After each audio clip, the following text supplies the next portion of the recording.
अस्सलाम वालेकुम, नमस्कार, सत श्री अकाल एंड गुड इवनिंग। मैं हूं अर्दु काज़मी और हमारे साथ major general doctor GD Bakhshi sir हैं। बहुत शुक्रिया सर कि आज आप आए। Thank you so much. Thank you sir, हर तरफ जैसे मैं और आप पहले बात कर रहे थे, हर तरफ लड़ाई झगड़े चल रहे हैं। पाकिस्तान के अंदर ही, चाहे बलूचिस्तान को देख लीजिए, अफगानिस्तान साइड या कश्मीर पीओके जिसे आप लोग कहते हैं।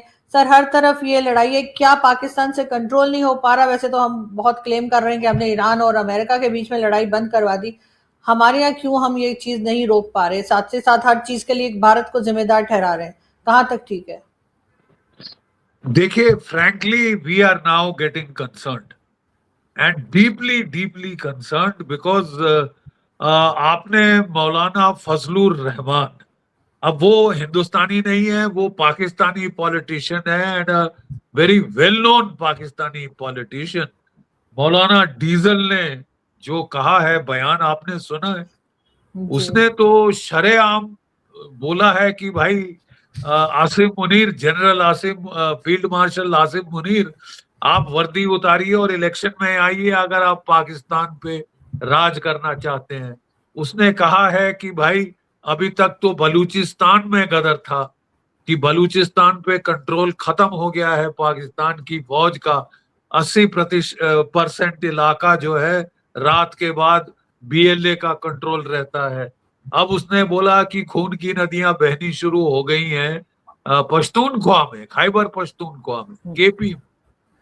और वो कह रहा है कि साहब जो पाकिस्तान की फौज है, जो तनख्वाह लेती है, वो हमें कह रही है लश्कर खड़े करो भारत पे चढ़ाई करने के लिए, इंडस वाटर ट्रीटी का मसला सुलझाने के लिए, वाटर बोर्न टेरर स्ट्राइक्स करने के लिए।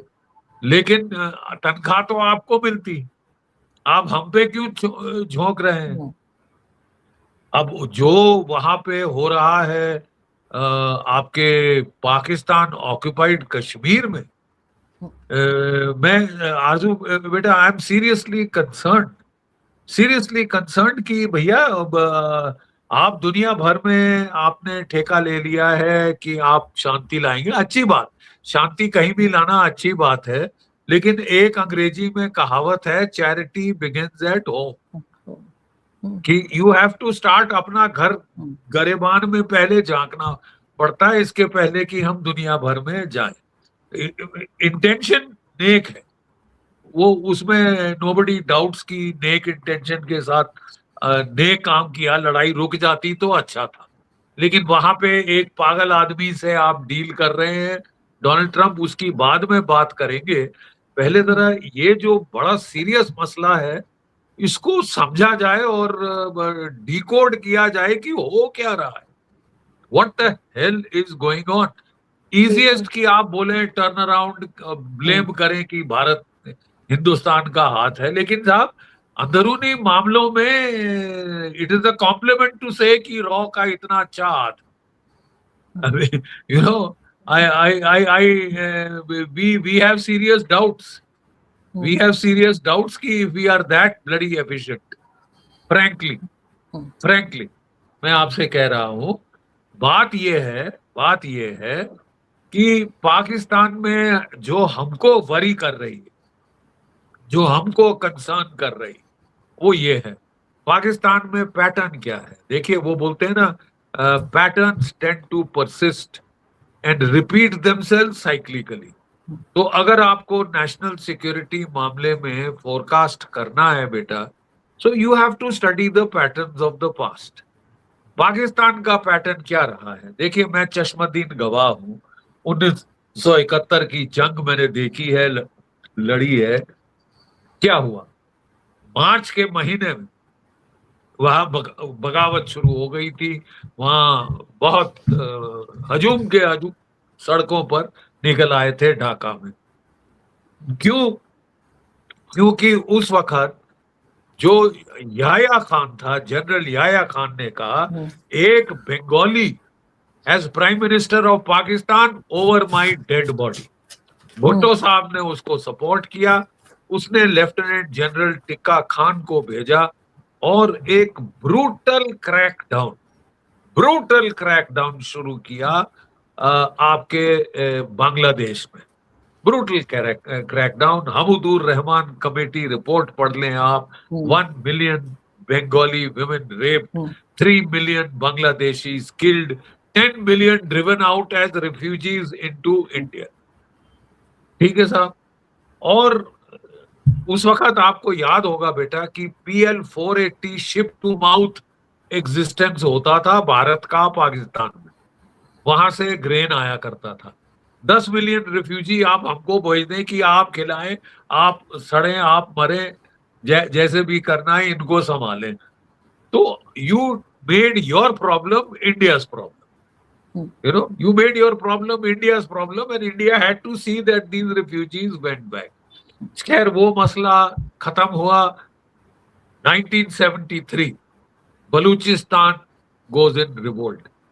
Yahya Khan had earned the title of Butcher of Bangladesh।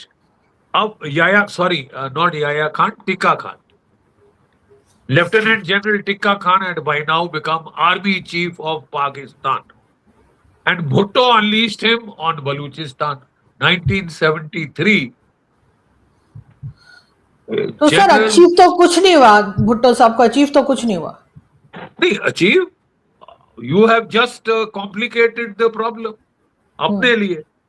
आज वहां BLA है, BLA वालों ने कल एक वो ऐलान, क्या कहते हैं, फ्रीडम का ऐलान कर दिया है कि साहब 80% of Balochistan is now free. 80% Balochistan में पाकिस्तान की फौज की रिट नहीं चल रही। पुलिस स्टेशन रात को काम करना शाम के बाद बंद कर देते। मौलाना फजलुर रहमान साहब ने भी कहा है, मौलाना डीजल साहब ने, कि साहब यही हाल अब जो है पश्तूनख्वा में हो गया है। मेरी अपनी प्रोविंस पश्तूनख्वा में हो गया है। 50 लोग एक दिन में मारे गए हैं, खून की नदियां बहनी शुरू हो गई हैं। और आप कह रहे हैं कि साहब आप जो है लश्कर खड़े करो, भारत को टैकल करने के लिए, इंडस वाटर ट्रीटी को क्या कहते हैं, एनफोर्स करने के लिए, रीनेगोशिएट करने के लिए। वहां से खबरें आ रही हैं कि इंजीनियर हैरिस दार वो ट्रेनिंग दे रहा है मंगला डैम में, स्विमिंग के अंदर लश्कर तोयबा को, जैसे मोहम्मद के बाशिंदों को, कि भाई भारत में जाके डैम उड़ाओ, ये करो वो करो, अगर पानी नहीं बहेगा खून बहेगा, वगैरह वगैरह वगैरह। ये हालत जा कहाँ रही है और हमारी वरी क्या है? What is the pattern? Popular revolt, hunger leads to anger. Basic problem है हंगर। 2 रोज की रोटी अगर आवाम को नसीब ना हो बेटा, तो वो करेगा क्या? तो सर अटेंशन डाइवर्ट करने की कोशिश तो नहीं है कि लोगों को 2 वक्त की रोटी नहीं है तो भारत अगर छोटा मोटा भी अगर अटैक करे या कुछ हो तो उससे लोगों की अटेंशन डाइवर्ट करेंगे कि ये देखो भारत अटैक कर रहा है, आप रोटी मांग रहे हो। That is the worry. देखिए पहलगाम क्यों हुआ, उसके पीछे साफ हमारे यहाँ पे एस्टिमेट ये है कि आपके तत्कालीन general Asim Munir, now so called field marshal Asim Munir, ने कहा था कि भाई अगर कोई भारत में मेजर मास कैजुअलिटी टेरर स्ट्राइक होती है, भारत जरूर कुछ ना कुछ करेगा और हमारी अटेंशन आवाम की डाइवर्ट होगी। They will rally around the flag. Pakistan को बचाने का एकमात्र तरीका है divert towards India. That is our concern, number 1 concern. Number 2 concern, जब भी पाकिस्तान में आवाम इस तरह भड़कता है, पाकिस्तान की फौज क्रैकडाउन करती है, जैसे 71 operation searchlight, general Tikka Khan butcher of Bangladesh, then Balochistan butcher of Balochistan. वो अगर अभी आसिम मुनीर खान साहब डिसाइड करें कि मैंने तो क्रैकडाउन करना है, मैंने इसको भी जेल में डालना है, मैंने ये पश्तूनख्वा में भी गदर करना है, so then once again we only worry कि आप अपनी प्रॉब्लम्स, इंटरनल प्रॉब्लम्स को एक्सटर्नलाइज तो नहीं करेंगे हिंदुस्तान की तरफ। क्या पक क्या रहा है? क्योंकि हमने देखा है कि वहां पे एक इंफॉर्मेशन वॉरफेयर कैंपेन पाकिस्तान और CIA ने शुरू कर दिया है कि ट्रैक टू डिप्लोमेसी की जाए। किस चीज के ऊपर? इंडस वाटर ट्रीटी, ये वो वगैरह वगैरह वगैरह। देखिए जहां तक इंडस वाटर ट्रीटी का है, let's face it, it will have to be renegotiated. 7 नदियां जाती हैं हिंदुस्तान से Pakistan. How can we have a treaty in which जो 4 नदियां हैं जो जम्मू एंड कश्मीर से होके जाती हैं, उनका तमाम पानी पाकिस्तान को दे दिया जाए? अमेरिका ने ये कराया था 1956 में, वर्ल्ड बैंक को आगे रख के, है? और उस वक्त उन्होंने कहा था भाई कश्मीर तो पाकिस्तान का हम समझते हैं हो जाएगा, तो 4 नदियां तो ये दे ही दो, बाकी 3 की बात करो, जो कि पानी जो जाएगा उनका वो इंडिया इस्तेमाल कर सकता है। उस वक्त पंडित नेहरू ने सोचा कि भाई चलो अमेरिका का प्रेशर है, मान लिया जाए, शायद इसके चलते कश्मीर का मसला हल हो जाएगा। पाकिस्तान उसके बाद उसको अगर जेनरस हम हो जाएं इंडस वाटर ट्रीटी में, तो उसके बाद ये जो है कश्मीर का मसला सॉल्व हो जाएगा। पानी भी आपने पी लिया, और वो कश्मीर का मसला सॉल्व तो करना, वो तो प्रॉब्लम ज्यादा कॉम्प्लिकेट हो गई। 65 में हमला किया, 71 में हमला किया, कारगिल में हमला किया 1999, और उसके बाद एसिमेट्रिक वॉर शुरू कर दी, 30-40 साल से चल रही। प्रॉब्लम यह है कि South Asia is the most water stressed region in the world. Per capita availability of water sorry, per capita availability of water is the lowest in South Asia. 1.4 billion की आबादी है हिंदुस्तान की। अब हम उनको ये तो नहीं कह सकते कि साहब प्रायोरिटी राइट्स हम दे रहे हैं पाकिस्तान के आवाम को, जब वो पानी पी ले बचे तो आप पी लेना, ये भी नहीं हो सकता। 7 नदियां हैं, 4 पूरी पाकिस्तान की हैं, ये भी नहीं चलेगा ज्यादा देर। इसको रीनेगोशिएट करना पड़ेगा। तरीका है कि टेबल पे बैठे आप और हम बैठे, क्योंकि हमने ये देखे हैं बंदर जो सौदेबाजी करते हैं तो वो आधी से ज्यादा रोटी तो वो खाते। ये हमने वर्ल्ड बैंक का तमाशा देख लिया। डोनाल्ड ट्रंप को पूरी दुनिया जानती है, वो बड़े कीन है कि वो कूदे भारत के बीच में, पाकिस्तान के बीच में मध्यस्थता करें। उनका अपना क्या एंगल है, आपसे तो उन्होंने खा लिया काफी कुछ बिटकॉइन के ऊपर, ठीक है। अब भारत से क्या मरोड़ना चाहते हैं, कह रहे हैं $500 बिलियन जाके इन्वेस्ट करो अमेरिका में। अरे साहब, I thought you were the rich country. आप हमारे इंडिया पाकिस्तान में इन्वेस्ट करेंगे तो जो बेचारी गरीब जनता है उसका फायदा होगा, ये तो उल्टी गंगा है।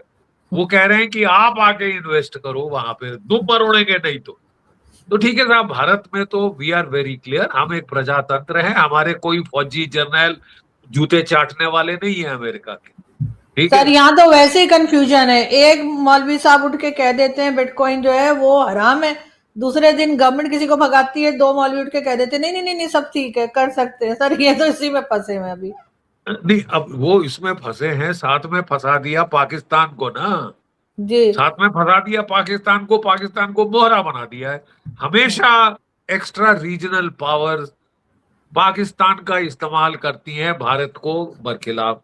पाकिस्तान इज हैप्पी कि हाँ जी हमको सस्ते में हथियार मिल जाएंगे, हमको मुफ्त में हथियार मिल जाएंगे, मिले भी हैं। और खासकर जब सिएटो सेंटो का टाइम था तब तो उन्होंने लगा दी थी होड़, 2 आर्मर्ड डिवीजन दे दी, सारी एयरफोर्स पाकिस्तान की अमेरिका के वहां से आई थी, वगैरह वगैरह। उसके सर बाद ये जब अभी भी अमेरिका ने छोड़ दिया तो फिर आप चले गए चीन की तरफ।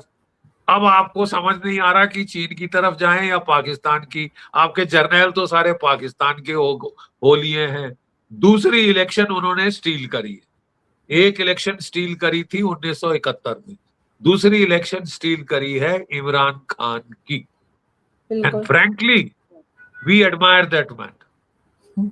इनिशियली हमको लगा था हिंदुस्तान में कि ये तो पाकिस्तान की फौज का मोहरा है, लेकिन उसने आंखें दिखा दी। सर वो तो सभी ने उसने दिखाई थी ना सर, भुट्टो साहब ने भी दिखाई थी, नवाज शरीफ ने भी दिखाई थी, उनको हटाया गया, सब सभी को हटाया गया, इमरान खान समेत। और नहीं, और जिसने भी आंखें दिखाई हैं सिविलियन पॉपुलिस्ट लीडर ने, उसका अंजाम फांसी हुआ है, उसका अंजाम गैलोज हुआ है, उसको मार डाला गया। अब इनको कब जेल में खत्म करेगा आसिम मुनीर, ये देखने की बात है। अगर नहीं कर रहा तो इसलिए नहीं कर रहा कि धमाका अच्छा खासा बवाल होगा, अच्छा खासा बवाल होगा। जो बची कुची जो कसर है वो भी निकल जाएगी। लेकिन इनको सर, ज्यादा फिक्र करनी चाहिए कि भाई मेरे मुल्क में क्या हो रहा है, मेरे मैं यही आवाम कह को रही दो थी। रोज की रोटी मिल रही है कि नहीं। रोटी, कपड़ा, मकान, बेटा ये है बेसिक्स। ये आप किसी अवाम को ना दो। आप बोलो कि मेरे को तो प्रायोरिटी है हाँ। एक्सपेंसिव से एक्सपेंसिव फौजी टॉयज खरीदने, चाहे स्वीडन से एवैक लेने हम्म। पड़े, डॉलर देके तो मैं लूंगा। लोगों को खाना बाद में खिलाएंगे। लेकिन सर, तो इस वक्त जो इन्होंने टेंशन अफगानिस्तान की तरफ से बना दी है, बजाय यही जो आप चीजें कह रहे हैं, लोगों की जो मेन बेसिक नीड्स है उसको देखने के बजाय, तो अब ये कहते हैं जी प्रॉक्सी वॉर भारत लड़ रहा है अफगानिस्तान साइड से। तो सर, ये हर तरफ भारत क्यों दिखाई दे रहा है? नहीं नहीं, अब हर तरफ आपको एक स्केप गोट चाहिए, और एक बड़ा अवेलेबल स्केप गोट है। क्या क्या पाकिस्तान, क्या अफगानिस्तान भी आपके वहां गदर कर रहा है? अरे साहब, तालिबान आपके जर्नैलों ने खड़ी करी थी, आपके हम्म। जर्नैलों ने खड़ी करी थी, उसमें किसी को कोई शक नहीं है, कोई डाउट नहीं है।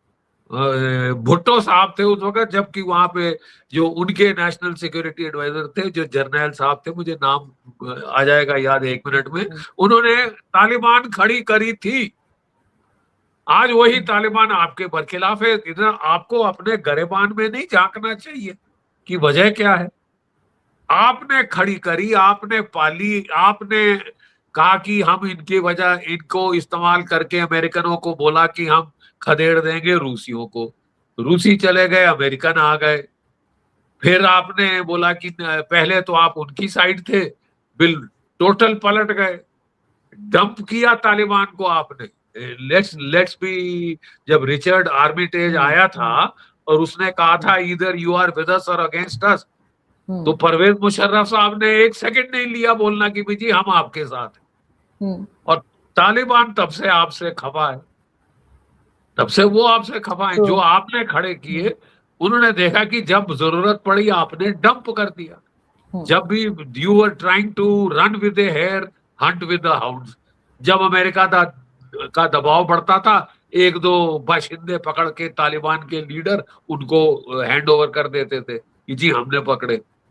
ओसामा बिन लादेन को आपने पाला एबटाबाद में, 800 मिलीमीटर, 800 मीटर दूर पाकिस्तान मिलिट्री एकेडमी काकूल से। सर, हमारे बड़े बड़े जो एनालिस्ट, डिफेंस एनालिस्ट जो आपके यहाँ भी बैठा करते हैं, जैसे कमर चीमा साहब, वो कहते हैं वो कौन सा वीजा लेकर आया था, हमें क्या पता वो रह रहा है। वो इस किस्म के आर्ग्यूमेंट्स भी देते हैं लोग। नहीं नहीं, मेरे मेरे चीमा साहब को जरा बताइए कि साहब ऐसा है कि जो उस वक्त कमांडेंट थे पाकिस्तान मिलिट्री एकेडमी काकुल के, वो फॉर्मर डीजी आईएसआई रह चुके थे, बड़े क्लोज थे वो उसके, और वो इसीलिए वो उसको अपनी सरगना में रखना चाहते थे। अमेरिका को गोली पिलाई, चूरन खिलाया कि वो तो साहब ओसामा बिन लादेन तोरा बोरा की गुफा में है और उसका डायलिसिस हो रहा है, साहब मरने वाला है, क्यों अपना टाइम वेस्ट कर रहे हो, वो अपनी मौत खुद मरेगा।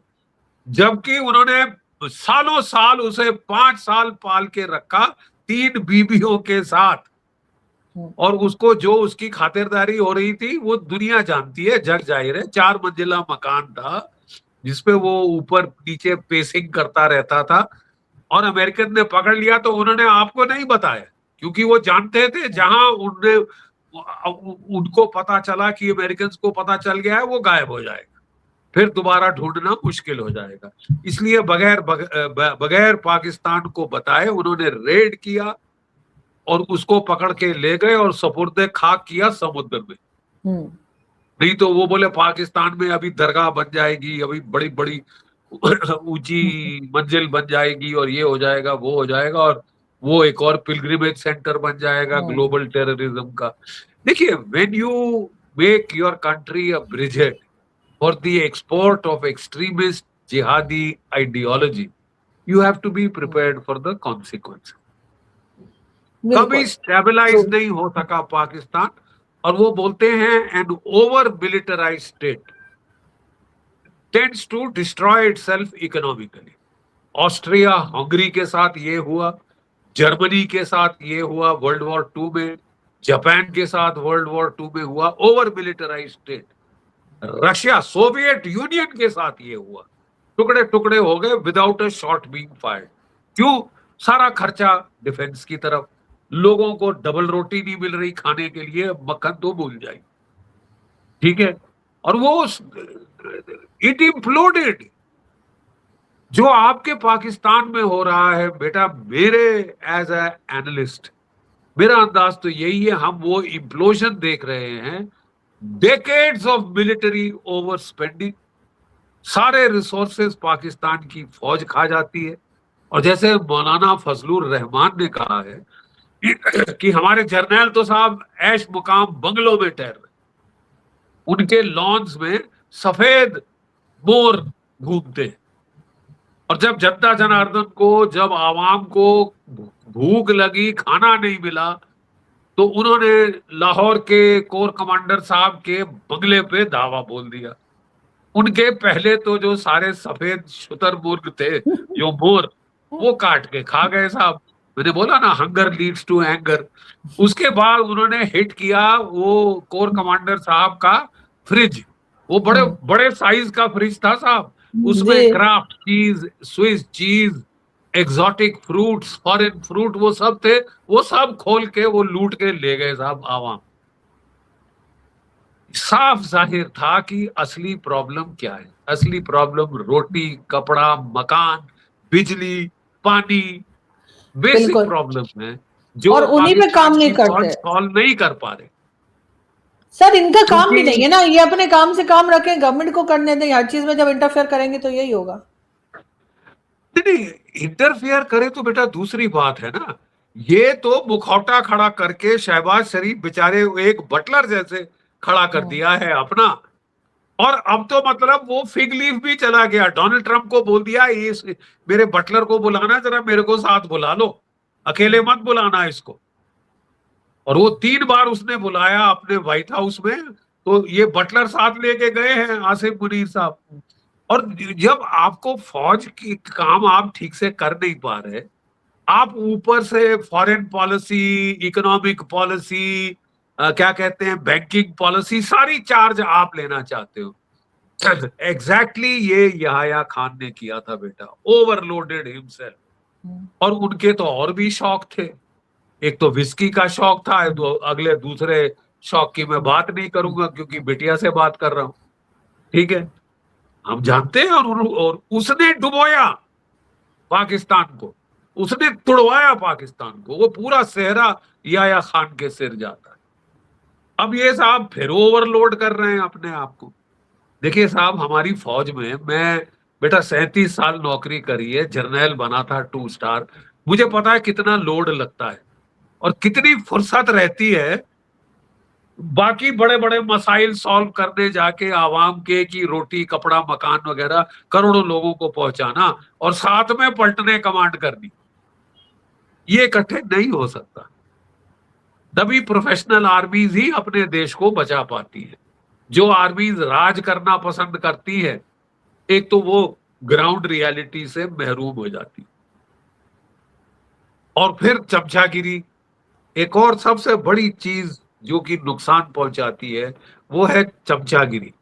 और जिस फौज में चमचागिरी आ जाए, yes boss 3 bags full sir, yes sir 3 bags full sir, फिर वो सवा सत्यानाश का बिगुल बज जाता है।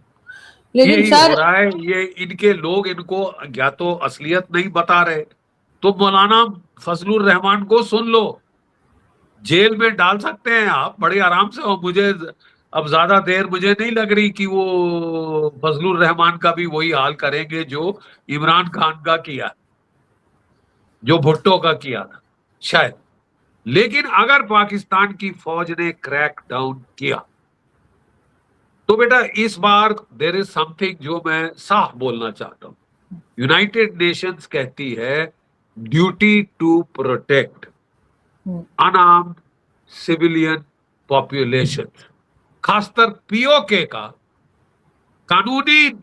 कानून वो हमारे लोग हैं, ठीक है। और इसके पहले कि आप ढाका जैसा क्रैकडाउन करें वहां के निहत्थे आवाम पे, जो कि अभी तक पीसफुल प्रोटेस्ट कर रहा है, लेकिन 300 मारे गए हैं वहां पे, 600 गायब हो गए। जैसे बलूचिस्तान में गायब होने शुरू हो गए थे लोग, वहां पे भी 600 गायब हो गए। अगर पाकिस्तान की फौज ने ढाका जैसा, बलूचिस्तान जैसा क्रैकडाउन किया तो फिर साहब, फिर तो ऑल बेट्स आर ऑफ। फिर लेकिन आप सर अपनी मौत खुद बुला रहे हैं। लेकिन सर लोग ये भी कहते हैं कि इन्होंने जो कश्मीर है यानी पीओके या आजाद कश्मीर, उधर इन्होंने एक और बलूचिस्तान खड़ा कर दिया है। वहां पे जिस तरह की नारे लग रहे हैं, जिस तरह की सिचुएशन है, लेकिन मैं लास्ट में ये जरूर पूछूंगी कि कोई होप लग रही है आपको कि ये क्या फिर कोई रोल प्ले करेंगे अमेरिका और ईरान के बीच में? क्या इतनी पोजीशन है हमारी कि हमारी कोई बात सुन ले? बेटा, जहां तक ईरान का मसले का सवाल है, देखिए मैं एक चीज बड़ी साफ कह दूं, डोनाल्ड ट्रंप ने एमओयू क्यों साइन किया? क्योंकि Exxon Mobil, Chevron, American oil companies के सीईओज वो उसके पास गए और बोले, बॉस बात ऐसी है कि अभी तक दुनिया की इकोनॉमी बची रह गई है। क्यों?